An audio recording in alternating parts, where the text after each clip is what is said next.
Hi. Shevet Achim Gam Yachad is such a beautiful lesson. Moshe and Aaron are about to consecrate the holy Mishkan. And as you may know, Moshe takes the holy oil to anoint Aaron HaKohen.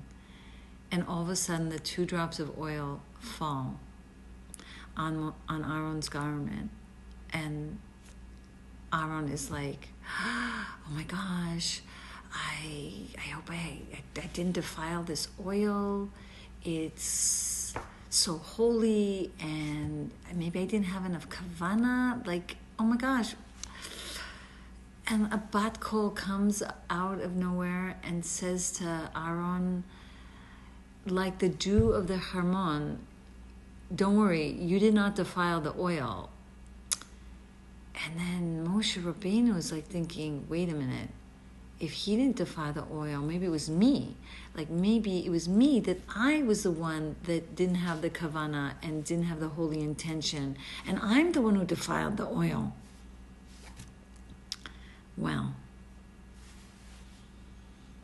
the bat kol comes out again and says, Shevet Achim Gam Yachad. You and your brother are so united and so one with one another. When the bat kol came to speak to Aaron, it was as it was speaking to you, Moshe. You did not defile the oil. So what is this whole story about, and what does it teach us a lesson today? Basically, when Aaron was worried that he was defiling the oil represents wisdom. He was really concerned. Maybe I did not use my wisdom properly, like Moshe. Maybe I should have been not Rodef Shalom and chasing the people and being chummy. Maybe I should have been more meditating in the mountains like Moshe. And Hashem says, no, you did not defile your wisdom. In fact, the drops of oil that fell on the garments represents that he elevated his wisdom. It didn't just stay up here. It literally affected his garments of his soul, meaning his thoughts, his speech, and action. He put to good use his wisdom.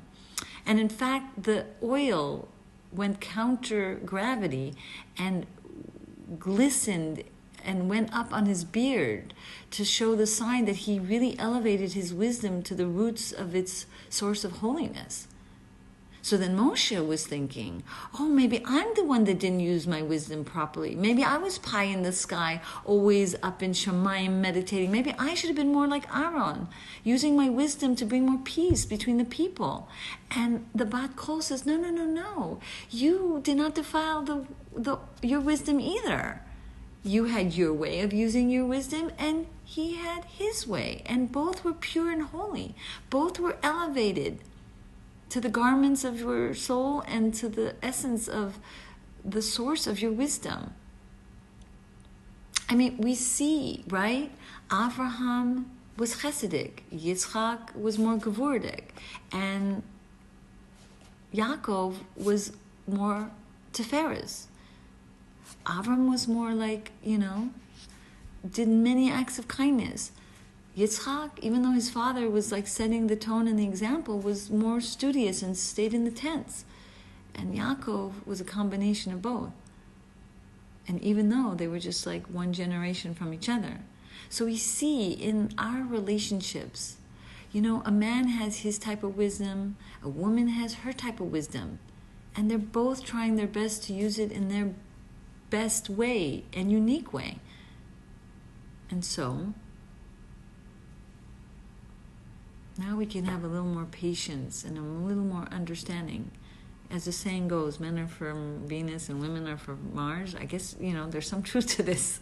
We do have different qualities, and we're going to use it in different ways, and Hashem loves it. And when I heard this story, I was like, can you imagine being so united that a bat kol talks to both you and your husband at the same time? Let's get to that unity. It's awesome.